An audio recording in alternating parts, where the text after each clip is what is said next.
అదే RTV app వార్తల్ని క్షణాల్లో చదివే అవకాశం ఉంటుంది. ఒక న్యూస్ పేపర్, ఒక టెలివిజన్ ఛానల్ మీ చేతుల్లో ఎప్పుడూ ఉంటాయి. మన ముఖ్యమంత్రి శ్రీ నారా చంద్రబాబు నాయుడు గారు అందరికీ కూడా ఆదేశాలు ఇవ్వడం జరిగింది.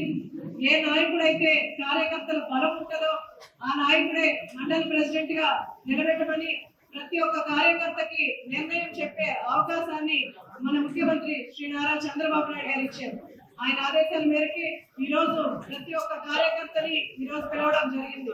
1.5 నెలల ముందు మనం ఇలాగే మీటింగ్ పెట్టుకొని మీ అందరికీ కూడా ఇన్స్ట్రక్షన్స్ ఇవ్వడం జరిగింది. బూత్ కన్వీనర్లు కానీ, యూనిట్ కన్వీనర్లు, క్లస్టర్ ఇన్ఛార్జీలు అందరినీ కూడా వేసే అవకాశాన్ని ప్రతి కార్యకర్త కూడా ఆ రోజు ఇచ్చాము. 1.5 నెల టైం ఇవ్వడం జరిగింది. మీ అందరూ వేసి లిస్టులు ఇస్తే మనం ఆన్లైన్ లో ఎక్కిస్తామని ఆ రోజు ఎవరు సీరియస్ గా తీసుకోకుండా, బాధ్యతగా తీసుకోకుండా ఆ లిస్ట్ ఎవరు కూడా నా చేతికి ఇవ్వలేదు. ఇచ్చిన లిస్ట్ ప్రకారం మనం ఆన్లైన్ లో ఎక్కించాం.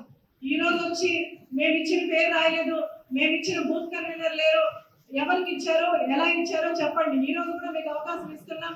మీ నిర్ణయాలు మేము తీసుకుంటున్నాం. నేను కొత్తగా వచ్చిన శాసనసభ్యురాలని, నాకు ఎవరి మీద పగ లేదు, ఎవరి మీద మిత్రులు లేరు. కాబట్టి పార్టీ కష్టపడ్డ వాళ్ళకి మనం అవకాశాలు ఇస్తున్నాం. ప్రతి కార్యకర్తకి నిర్ణయం చెప్పే అవకాశాన్ని మీ అందరికీ కూడా ఇస్తున్నాం. మనకు పార్టీ అధిష్టానం నుంచి కాల్స్ వస్తున్నాయి.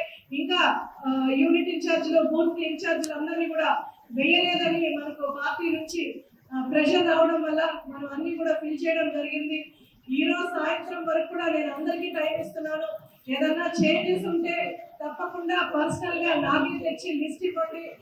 పార్టీ కోసం కష్టపడే ప్రతి ఒక్కరిని కూడా మనం ఎక్కిస్తున్నాము.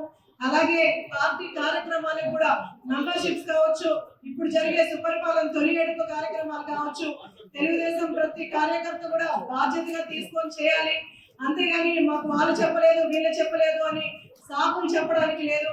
రేపు నేను సీఎం గారికి కూడా ఇలాంటి సాకులు చెప్పను. నా బాధ్యతగా నేను తీసుకొని చేస్తున్నాను. ప్రతి కార్యకర్త కూడా అలాగే పనిచేయాలి. ఈ రోజు సుపరిపాలనలో తొలి అడుగు కార్యక్రమానికి కూడా నేను ప్రతి మండలానికి, ప్రతి పంచాయతీకి వెళ్తున్నాను. మీరు కూడా మీ బూతుల్లో మీరు వెళ్ళి ప్రతి డోర్ కి వెళ్ళి చంద్రబాబు నాయుడు గారు ఎంతో కష్టపడి ఈ సంక్షేమ పథకాలు, సూపర్ 6 సంక్షేమ పథకాలు అన్ని కూడా ఈ రోజు నెరవేర్చాడు. ఆయన నెరవేర్చడానికి ఎంత కష్టపడ్డారో మీ అందరికీ తెలుసు. ఆ కష్టానికి ఫలితం మనం ఇవ్వాలంటే ప్రతి ఇంటింటికి వెళ్ళి ఆయన చేసిన మంచి పనుల గురించి చెప్పాల్సిన బాధ్యత మనందరికీ ఉంది. అలా ప్రతి కార్యక్రమాన్ని కూడా మీరు బాధ్యతగా తీసుకొని చేయాలి. అలాగే ఈ రోజు కూడా మండల్ ప్రెసిడెంట్స్, ఆస్పిరెంట్స్ ఎంత మంది ఉన్నా సరే మనం అవన్నీ కూడా లిస్ట్ అవుట్ చేసుకొని అధిష్టానానికి లిస్ట్ పంపిస్తున్నాం. అధిష్టానం వాళ్ళ ప్రొఫైల్ అంతా చెక్ చేసి ఐడిఆర్ఎస్ కండక్ట్ చేసి పార్టీ అధ్యక్షులు ఎవరు ఉండాలి అన్నది పార్టీ నిర్ణయిస్తుంది, మనం నిర్ణయించట్లేదు. ఈ రోజు మీ అభిప్రాయాన్ని మాత్రమే మనం తీసుకుంటున్నాం. ఎంత మంది ఆస్పిరెంట్స్ ఉన్నా సరే మీరు నిరభ్యంతరంగా మీ నిర్ణయాన్ని మీరు చెప్పే అవకాశాన్ని మేము మీకు ఇస్తున్నాము.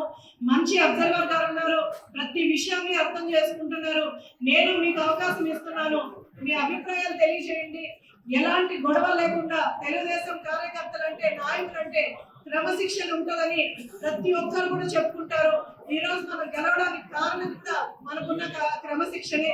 ప్రతి ఒక్కరు గుర్తు పెట్టుకొని దాన్ని మనసులో ఉంచుకొని ఈ రోజు మీ అభిప్రాయాలు తెలియజేయాల్సిందిగా ప్రతి ఒక్కరిని కోరుకుంటూ సెలవు తీసుకుంటున్నాం. తెలుగులో ఫాస్టెస్ట్ న్యూస్ ఇప్పుడు కొత్త అవతారంలో 5 సెకండ్లోనే పూర్తి వార్తా సమాచారం మీ చేతిలో. సోషల్ మీడియా ట్రెండ్స్ మీ కళ్ళ ముందుకే live TV and voice search ఆప్షన్స్తో ఇప్పుడే డౌన్లోడ్ చేయండి. యాప్ లింక్ డిస్క్రిప్షన్లో ఉంది.